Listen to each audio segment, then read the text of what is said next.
నమస్తే.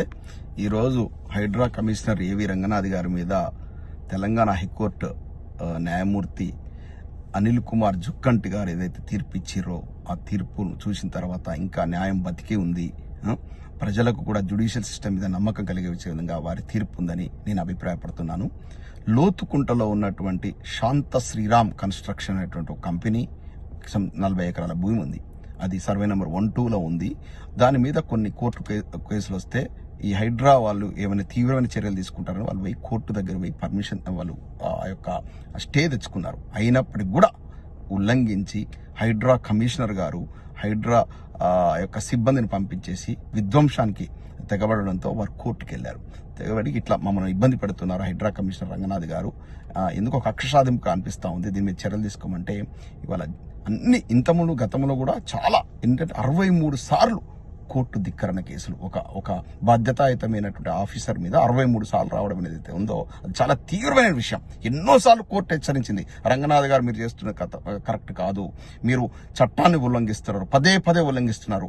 ఒకసారి ఉల్లంఘిస్తే పొరపాటు అనుకోవచ్చు, రెండోసారి అనుకుంటే సరే అనుకోవచ్చు, మూడోసారి ఉల్లంఘించడం అనేది ఏదైతే ఉందో అది తీవ్రమైన నేరం. వీరు 3 సార్లు కూడా కాదు 63 సార్లు ఉల్లంఘించారు.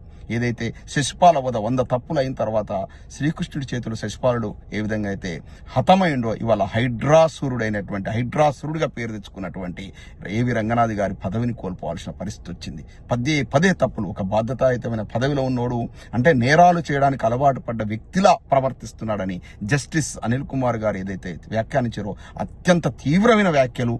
అది రంగనాథ్ గారి యొక్క ప్రొఫెషనల్ లైఫ్ కు నిజంగా వారి యొక్క ప్రొఫెషనల్ లైఫ్ లో మాయని మచ్చగా ఉండిపోతుంది. ఎందుకంటే ఒక అధికారిని అంత పెద్ద మాట కోర్టు అనడం ఏదైతే ఉందో వారు నిజంగా తక్షణం సిగ్గుపడాలి. అటువంటి వ్యాఖ్యానాలు కోర్టు నుంచి వినడం 63 సార్లు ధిక్కరించినటువంటి కోర్టు ఉల్లంఘనలు ధిక్కరించినటువంటి అధికారి నువ్వు నిజంగా నేరాలు చేసేటువంటి అంటే ఒకడు హత్యలు చేస్తా ఉంటాడు, పదే అంటే హత్యలు చేయడానికో అలవాటు పడతాడు, ఒకడు దొంగతనాలు చేస్తా ఉంటాడు, దొంగతనం చేయకుండా ఉండలేడు, పదే దొంగతనాలు చేస్తాడు. ఆ విధంగానే కోర్టు ధిక్కరణ చేయడం కూడా అలాంటి అలవాటు అంటే నేరం చేయడం అనేటువంటి నేర ప్రవృత్తిని కలుగున్నటువంటి అధికారి అంటే మానవత కోణం లేదు, ఏం లేదు, తను అనుకున్నదే అంటే చట్టాన్ని ఉల్లంఘించడం, తను చెప్పిందే చట్టం.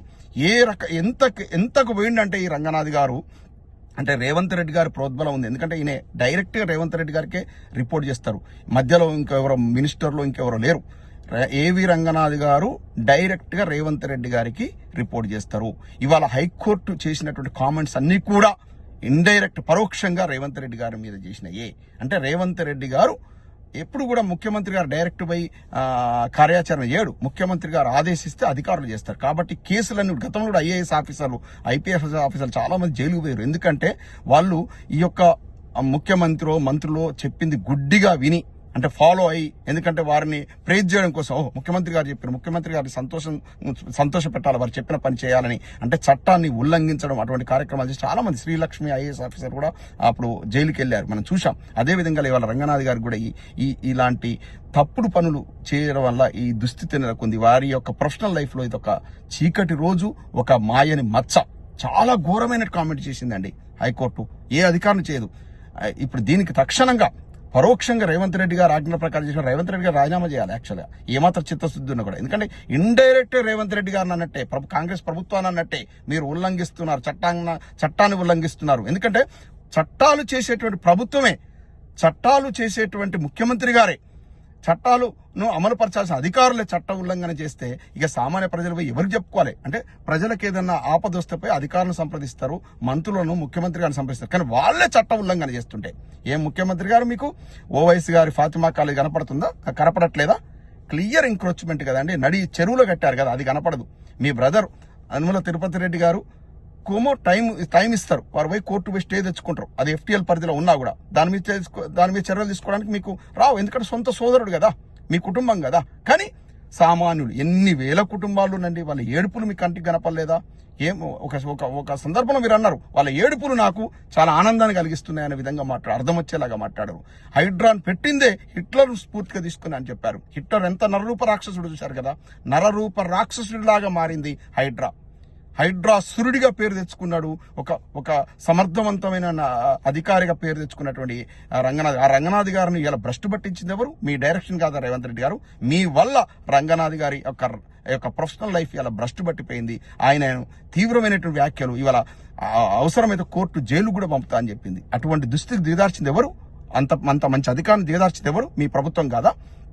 ఒక ఆలోచన లేదు, పాడు లేదు, రావడమే కూల్చివేతల పర్వం. దాంతో ప్రత్యక్షంగా ఇండ్లు కోల్పోయిన వాళ్ళు కొన్ని వేల మంది అయితే పరోక్షంగా ఎన్ని జీవితాలు ఆగమైనాయండి. ఇవాళ హైదరాబాద్ కుదేలైపోయింది. హైదరాబాద్ లో ఒక బిల్డింగ్ ఏదైనా కన్స్ట్రక్షన్ ఏదైనా బిల్డింగ్ కడదామంటే కూడా భయం వేసే పరిస్థితి ఉన్నాయి. అంటే ఎవడొచ్చి అడ్డుపడతాడో, ఎవడ ఏ లోపం ఉందని చెప్పేసి అది కూడగొడతాను. ఇవాళ సచివాలయం పక్కనటువంటి చాలా కొన్ని దాదాపు 40-50 అంతస్తుల బిల్డింగ్ కూడా ఇలా నోటీస్ ఇచ్చేటువంటి పరిస్థితి వచ్చింది. ఏది హైడ్రా అంటే పక్కనే ఉన్నటువంటి మిగతా బిల్డింగ్లను కూలగొట్టరు.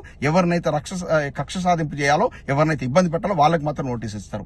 ఈ రకంగా హైడ్రాను దుర్వినియోగం చేస్తూ హైడ్రాకు కీలకమైన ఆదేశాలు ఇస్తూ కక్ష సాధింపు చర్యలకు పాల్పడుతూ రాజకీయంగా ఎవరైతే వ్యతిరేకంగా ఉన్నారో వాళ్ళని ఇబ్బంది పెట్టే విధంగా ఏదైతే రేవంత్ రెడ్డి గారి ప్రేరేపణతో రంగనాథ్ గారు విచ్చలవిడిగా రెచ్చిపోయారో వారికి ఇవాళ తగిన శాస్తి చేసింది తెలంగాణ హైకోర్టు. ఎంత అంటే ఎప్పటి నుంచో ఉన్నటువంటి రెవెన్యూ, అదేవిధంగా జిహెచ్ఎంసీ ఇటువంటి ఆ సంస్థలు కూడా హైడ్రాను అప్రోచ్ అయ్యే స్థితికి తీసుకొచ్చారు. అంటే హైడ్రా మొన్న పుట్టుకొచ్చింది. అంటే రెవెన్యూ అధికారులు కూడా హైడ్రాన్ అప్రోచ్ కావాలి, మేమేం పని చేయాలని ఆ దృష్టికి తీసుకొచ్చారు. ఇవాళ ఎన్క్రోచ్మెంట్ పేరుతో మొత్తం ఎంతో మంది మధ్యతరగతి ప్రజలను వాళ్ళ నెలల ఈఎంఐలు కడుతున్నారు. జీవితకాల సంపాదనతో అపార్ట్మెంట్ ఉంటే వాళ్ళందరినీ ఆ ఇండ్లు కూల్చేసి వాళ్ళ రోడ్డు మీద పడేసారు. ఆ పాపం ఊరికే పోలేదు. ఇలా ఆ పాపానికి ఇలా పరాకాష్ఠకు చేరింది కాబట్టి ఇలా హైకోర్టు తీవ్రమైనటువంటి జడ్జిమెంట్ ఇచ్చింది. మున్ముందు కూడా ఇందులో ఇన్వాల్వ్ అయిన వాళ్ళకి కూడా ఇబ్బందులు తప్పవు, న్యాయం బతికే ఉంది. ఏదైతే శిశుపాల వద ఎట్టయితే 100 తప్పులు జరిగిన తర్వాత శ్రీకృష్ణుడికి శిశుపాలు ఎట్టయితే బలైండో, హైకోర్టు లాంటి సుప్రీంకోర్టు లాంటి మన యొక్క జ్యుడిషియల్ సిస్టమ్ చేతి లోపల ఈ తప్పులు చేసేటువంటి అధికారులను రాజకీయ నాయకులు కూడా ఖచ్చితంగా శిక్షకు గురవుతారు.